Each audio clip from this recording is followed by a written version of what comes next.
Welcome back to Politics Tonight, everyone. Thank you so much for staying with us. Tonight, we're discussing Edo Governorship election, and we're focusing on disability inclusion and electoral integrity. And I will be speaking with Dr. J. Pele, who is a policy development and advocacy expert.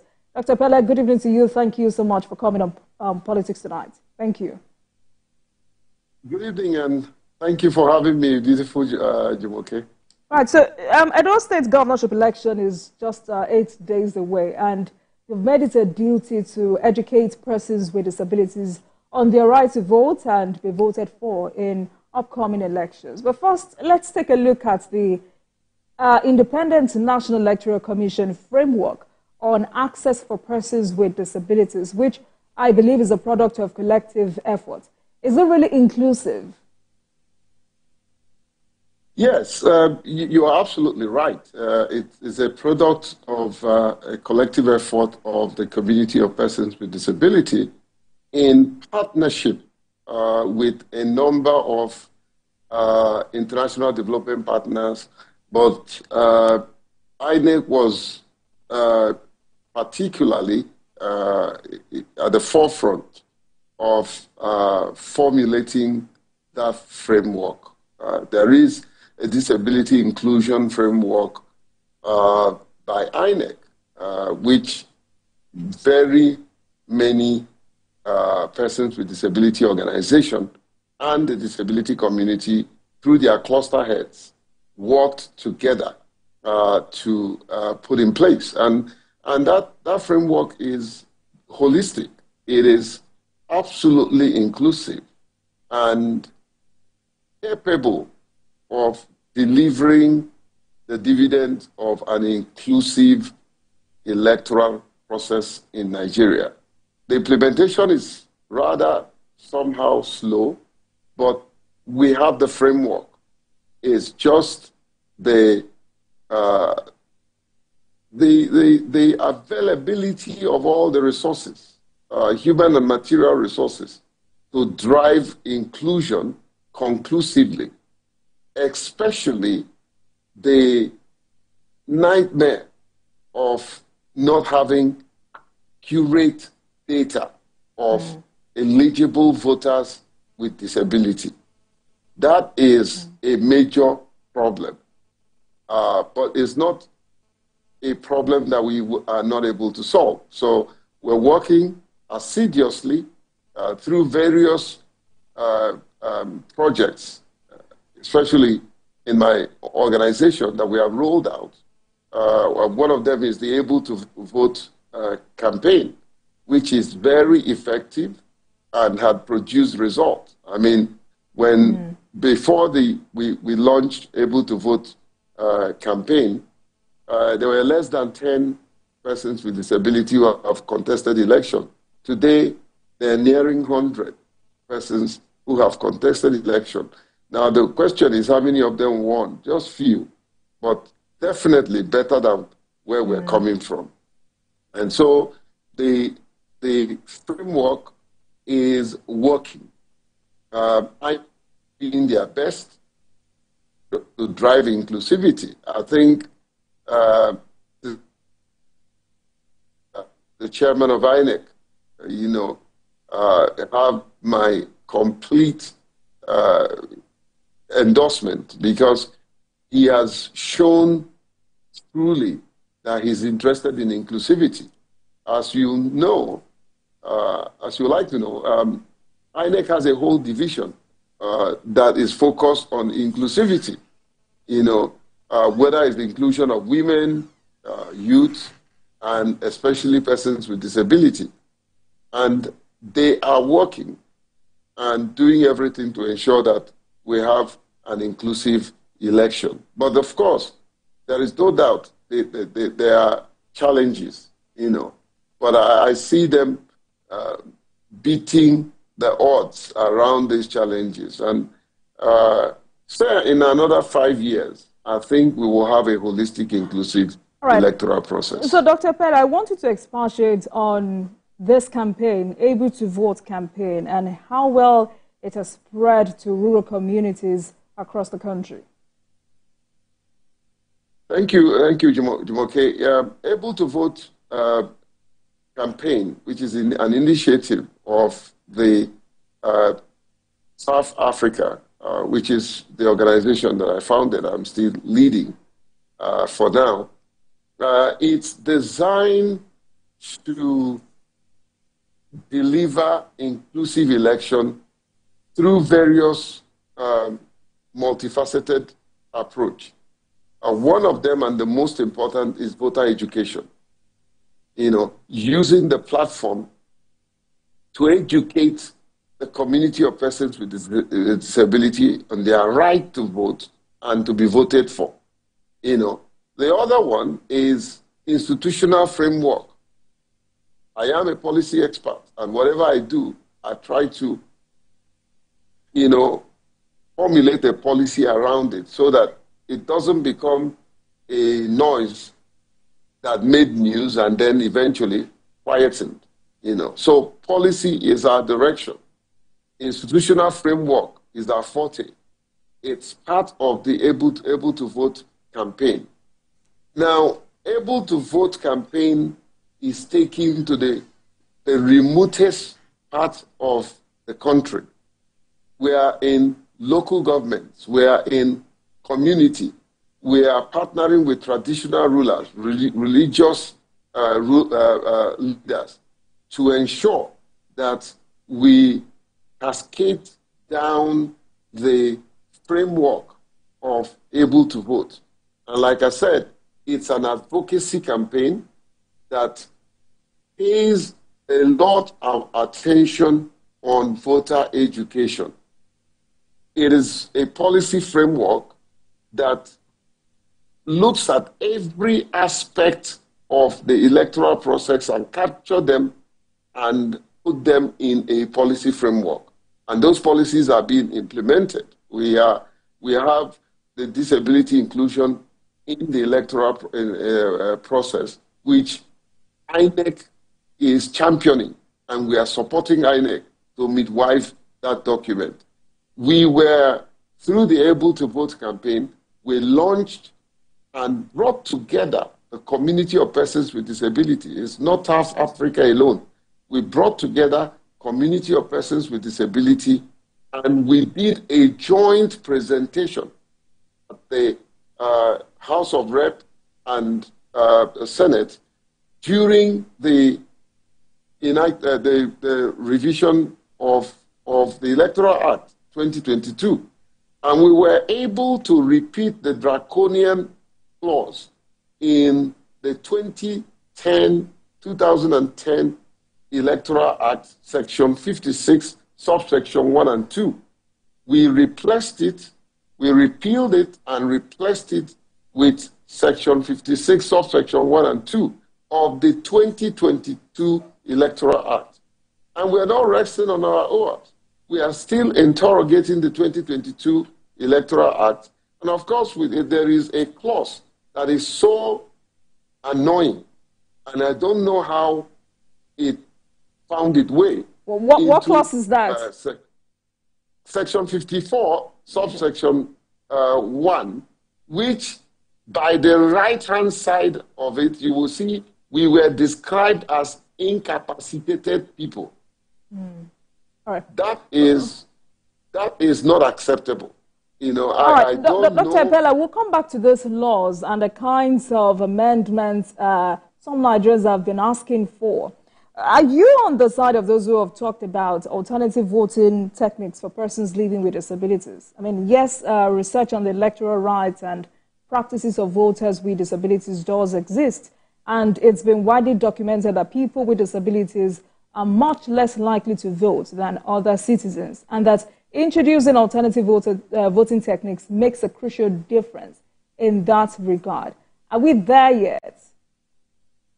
I have no idea what they mean by alternative voting. What's the alternative? Any alternative process we institutionalize will further exclude us from the main frame of the electoral process. We're not asking for alternative voting. We're asking for inclusive voting.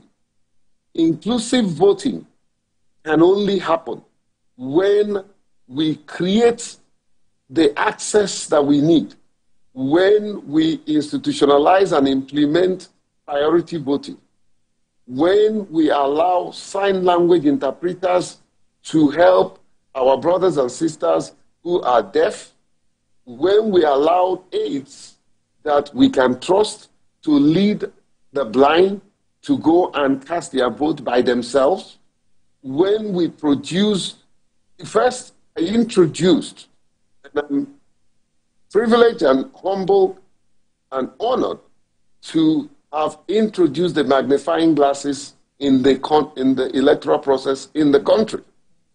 Now, INEC have shown good faith. Professor Mahmoud had purchased magnifying glasses, but it's not enough.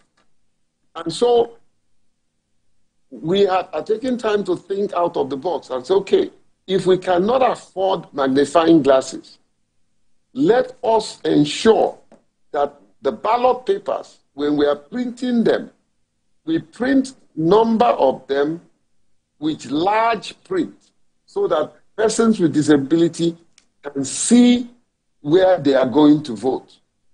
That, to me, is the best alternative to the magnifying glasses.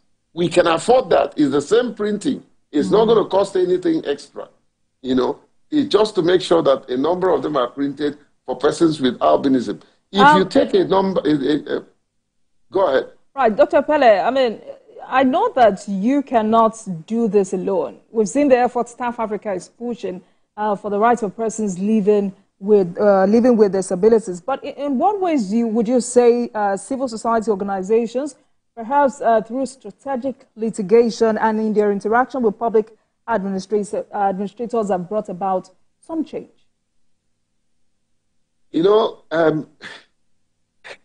Jumoke, if I have to vote for the best journalist of the year, I'll vote you. You are asking a very important. You are smart. You know that. You're asking a very important question.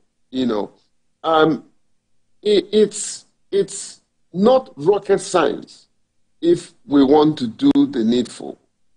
If we want to deliver best practices, it's not rocket science. First, it starts with the will. Two, it is you thinking strategically. I always say that strategy is better than energy.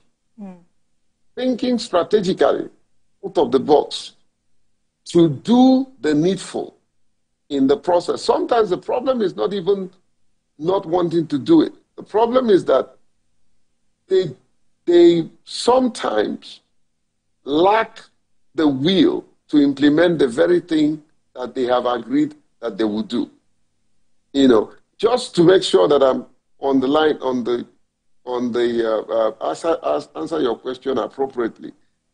Can you just repeat that question again? Let me just give you the answer directly. Okay, so I wanted to know what efforts other civil society organizations are putting in, perhaps through strategic litigation or their interaction with public administrators. What kind of efforts, these kinds of efforts, have they brought about strategic change and, the likes? Thank you, Jumoke. This question you asked me, the answer was just last week when I brought various heads of within the community of persons with disability. They call them cluster heads. And we sat down during a roundtable discussion and discussed this time it was local government election. How do we take advantage of that? And somebody asked a very important, pertinent question. He said, we have been here for hours. We've come up with a recommendation. What are we going to do with the recommendation? And I was startled, but I quickly gave an answer. I said, listen, I just want us to have a holistic position and that I can take and go to development partners, go to civil society, them to implement the recommendation by creating projects around their own overall project, which is inclusive of disability inclusion in the electoral process. As soon as I finished that recommendation, the next day, a group of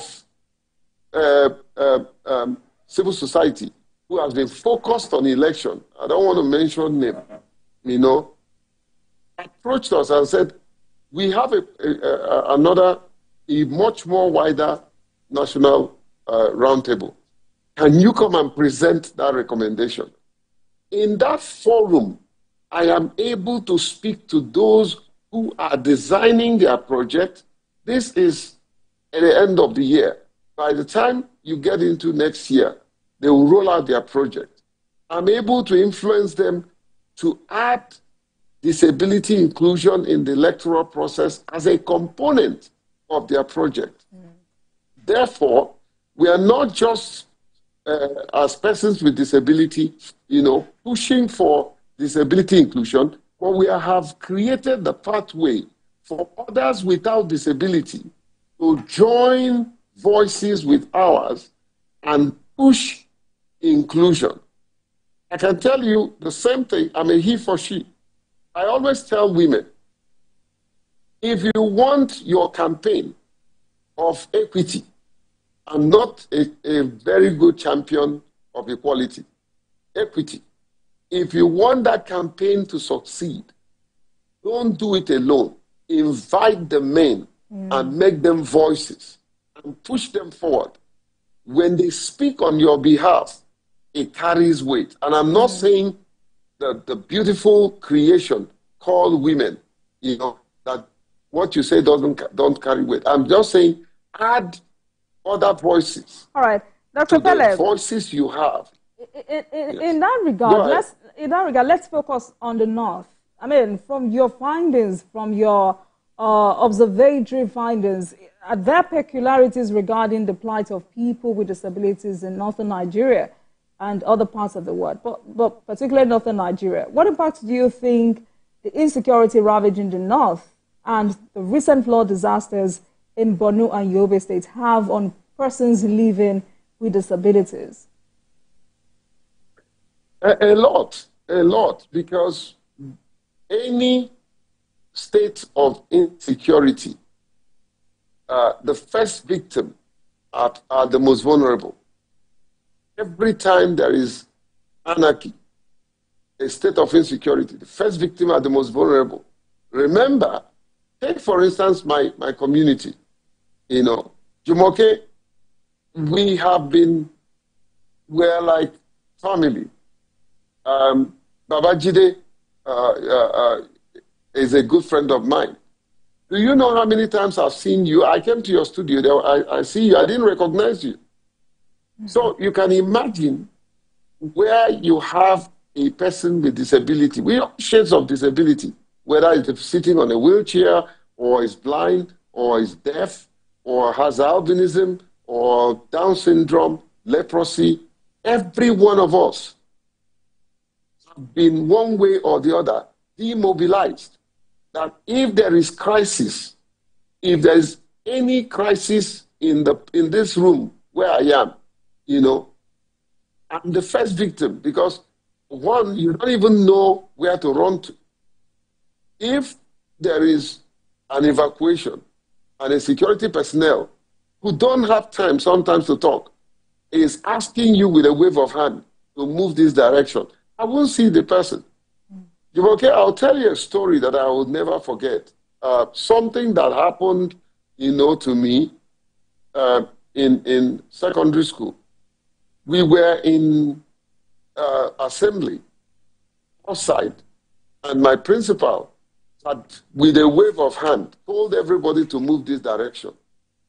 And everybody moved. And I didn't see him, I didn't see his wave of hand.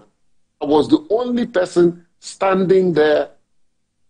And the man thought that I was trying to prove stubborn and came to me and gave me a beating of my life. There were lost shades on my white shirt. And And I was crying. What did I do? What did I do? He said, I gave instruction and he disobeyed me. I will not tolerate insubordination. I broke down. I said, sir, I didn't see you. That's exactly what happens to persons with disability. We will not see the instruction. We will not have the mobility to run in the direction of safety. I mean, there are countless issues that's happening in the North that will not give opportunities to my brothers and sisters with disability, to be able to take advantage of the moment that we have. So, Dr. Pella, let's talk about the issues now. Resting on our oars. Absolutely. Let's talk about the issues. Constantly in touch with them, trying to see what we can do, speaking to whoever we need to speak to bring intervention in their area. And so we encourage them to participate in the electoral process, not only for them to ask to vote, but also to be voted for. And so, yes, we know that the challenges in the North are enormous, but no one should allow those challenges to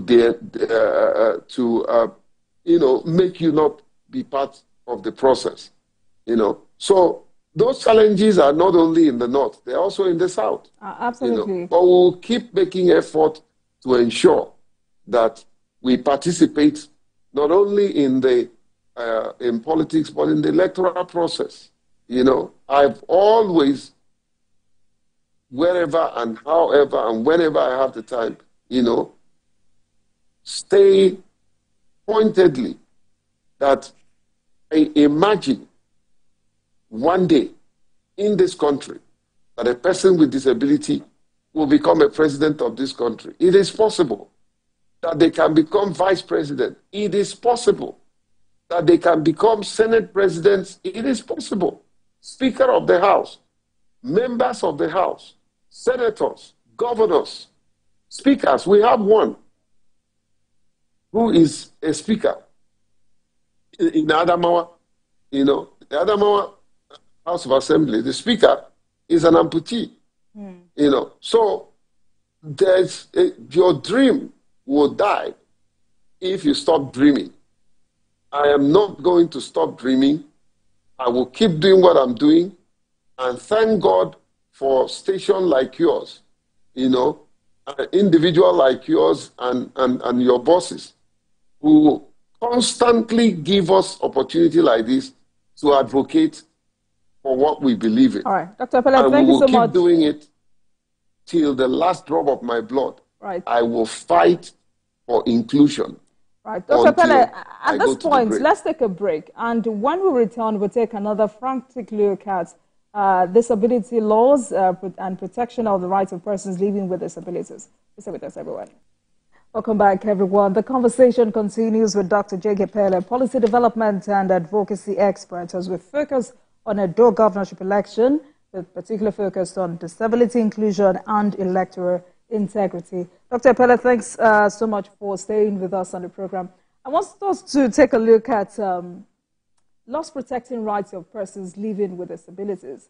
Again, I know I've asked you this question several times, but from the last time we spoke and now, how comprehensive are they? From that last time that we spoke and now, again, what has changed? Jumoke, a lot has changed. First, we have identified from lesson learned some of the lapses. Lapses on our part as community of persons with disability, lapses on the part of the electoral body, lapses on the part of political parties, lapses on the part of the security operatives, because these are the various components that makes for a holistic, inclusive, disability-inclusive election. You're talking about, first, the community of persons with disability, the need for us to educate ourselves and get involved, because you can't win election if you don't belong to a political party. So we're encouraging many of them to enroll in political parties of their choice. We're also encouraging many of them to boldly come out. It's fine.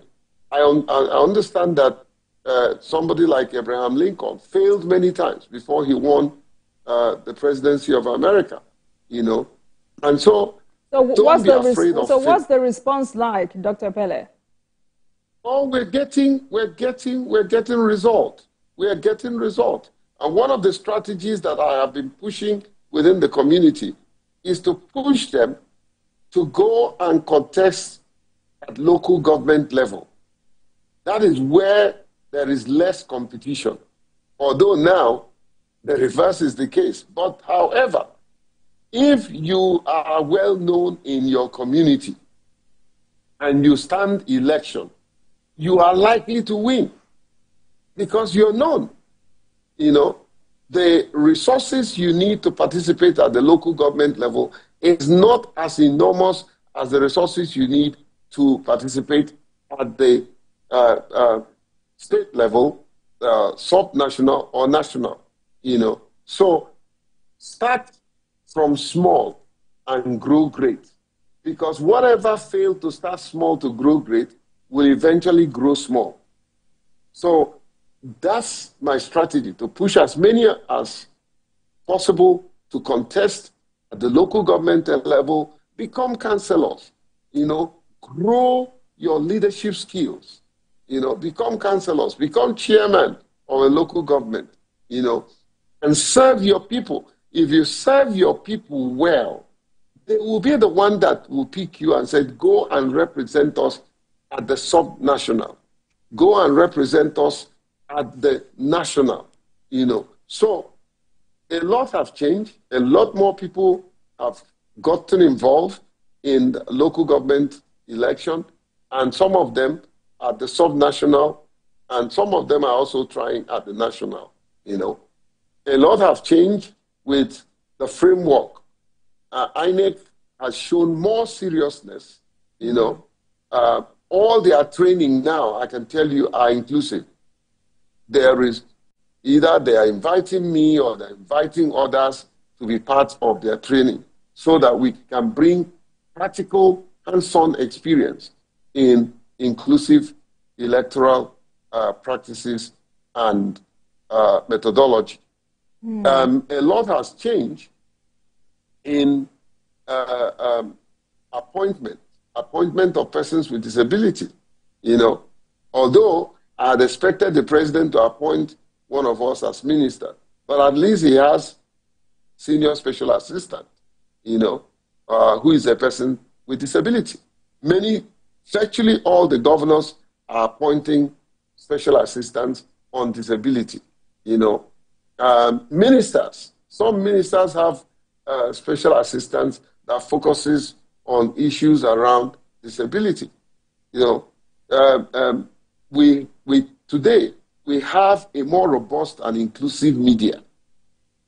It's not the very best, but it's far better than what it used to be. So a lot have changed. Whether it is in the three arms of government, the executive.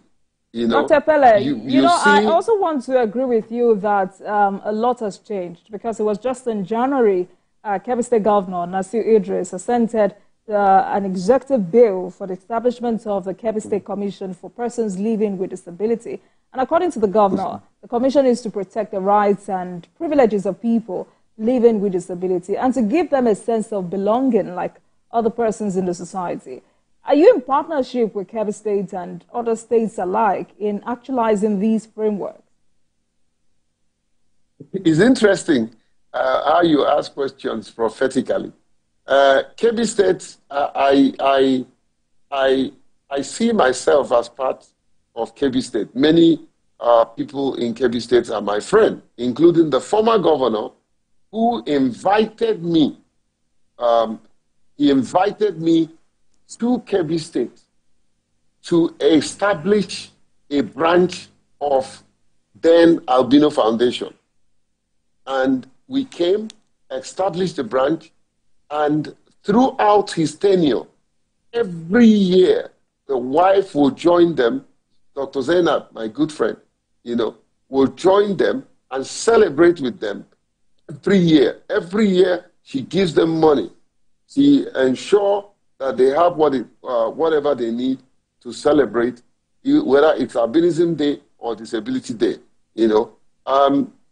Yes, we're in touch with the current governor. I haven't met him as a person, but I know quite a lot of people around him. Some of them are spoken to about furthering the cause of inclusive education, right, of disability inclusion. But let me say this, that the president of JONAPID is the first executive secretary of that commission. All right. Dr. Pele, I mean, would you say that the National Assembly is doing enough to ensure better dues for persons living with disabilities? Again, Jumoke, I will say that they are doing their best, especially the House of Representatives. The Speaker is particularly interested in matters that has to do with persons with disability. The Deputy Speaker, who is a personal friend, have come out publicly to say that I'm a champion of persons with disability, publicly, and had asked me to say that, give me whatever bill you have, and I will personally put my signature on it and push it.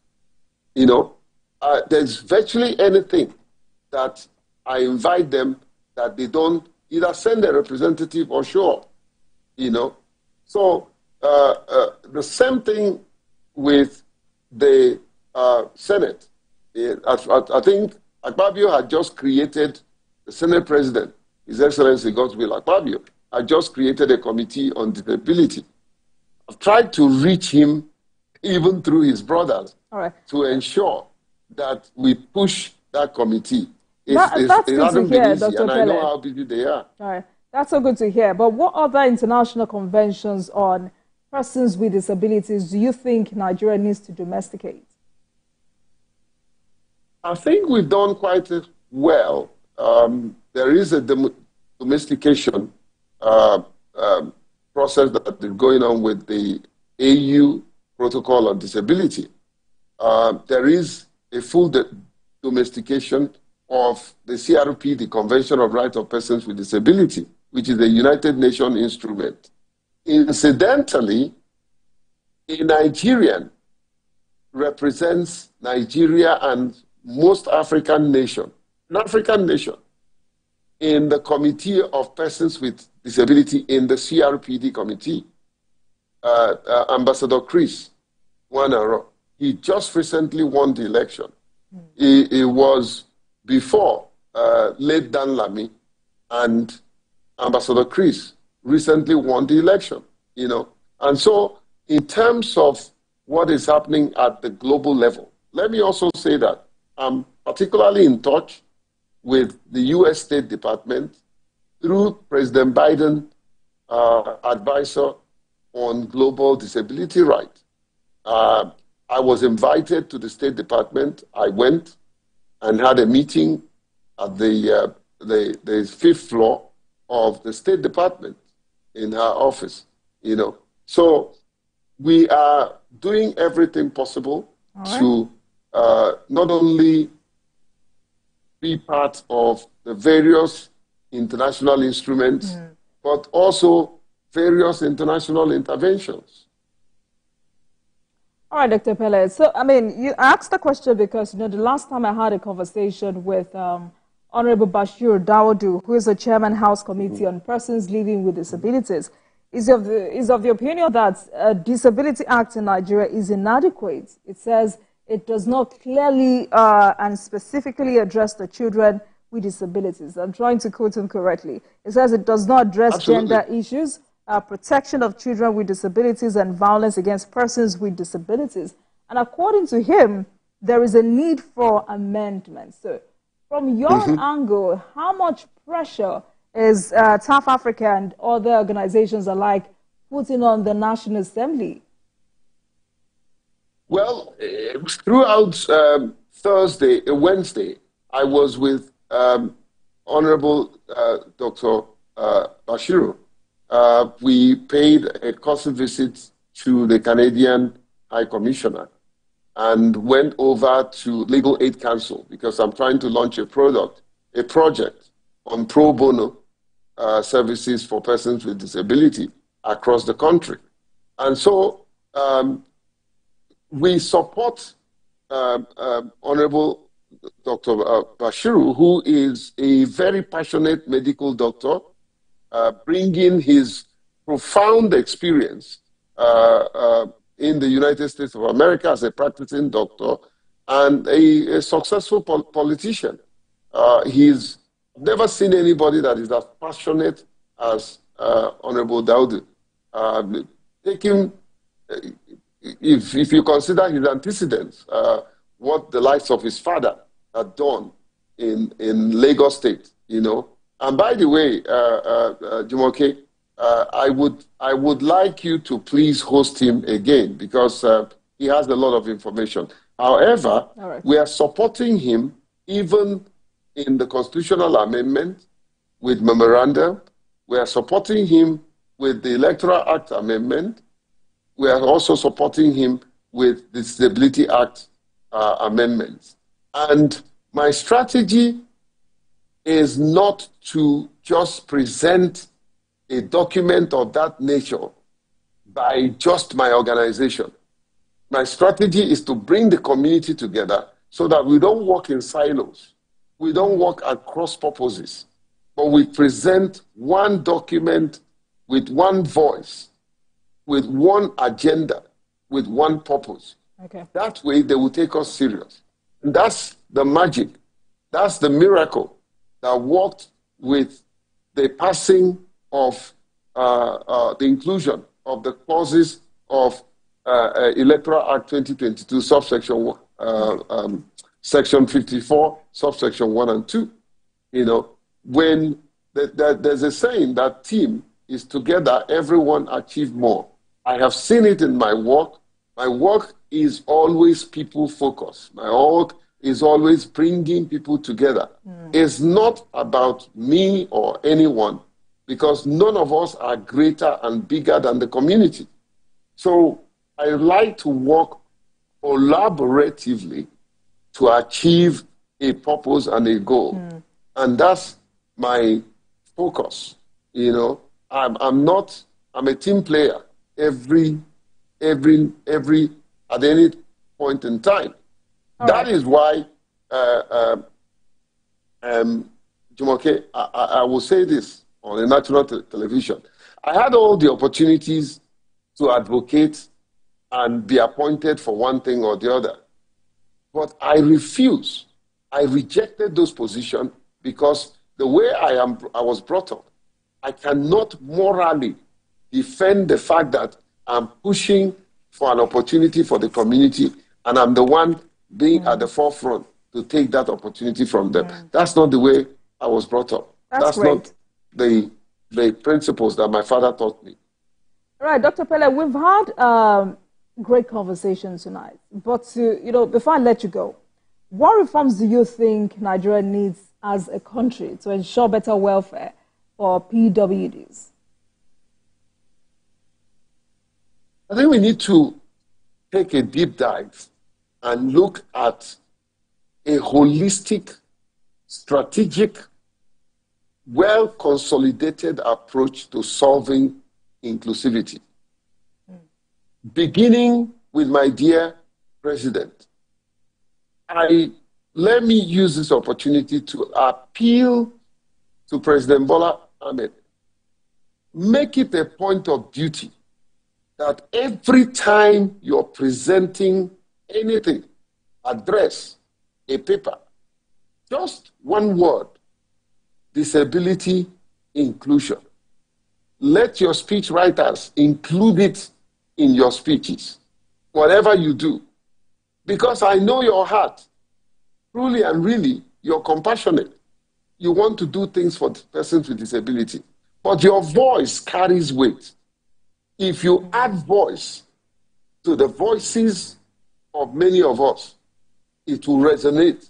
It will resonate at the on the international scene. It will resonate at the national scene. It will resonate at the local scene.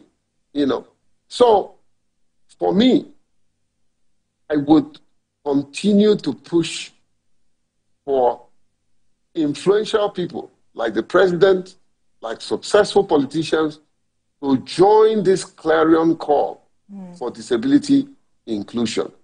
That will be my goal, and that will be the best way. Talking about the president, in November, the president appointed Mohammed Issa as a presidential aide on disability matters. How has he fared so far? Well, my job is not to assess him because I don't have the parameters to do that. However, I also know some of his challenges. Okay. Budgetary challenges, capacity, giving him the required persons or technical assistant that he needs to do his work, Mobility. I don't know, but I think maybe he doesn't even have official car, and how will he do the job if he lacks some of these things, So we are grateful that the president appointed him and several others, including the new executive secretary of the commission. We are grateful that the likes of my very good friend, Tosin, who is the executive secretary of Lottery Trust Fund, who wants to really work for the community of persons with disability. Such initiatives, such appointments, such individuals, what we need if we must move the needle on disability inclusion. And Jumoke, is important to underscore and underpin here that our work is not just disability inclusion in the electoral process. That's just a minute aspect of inclusion. Inclusion must be holistic. Inclusion must be multifaceted.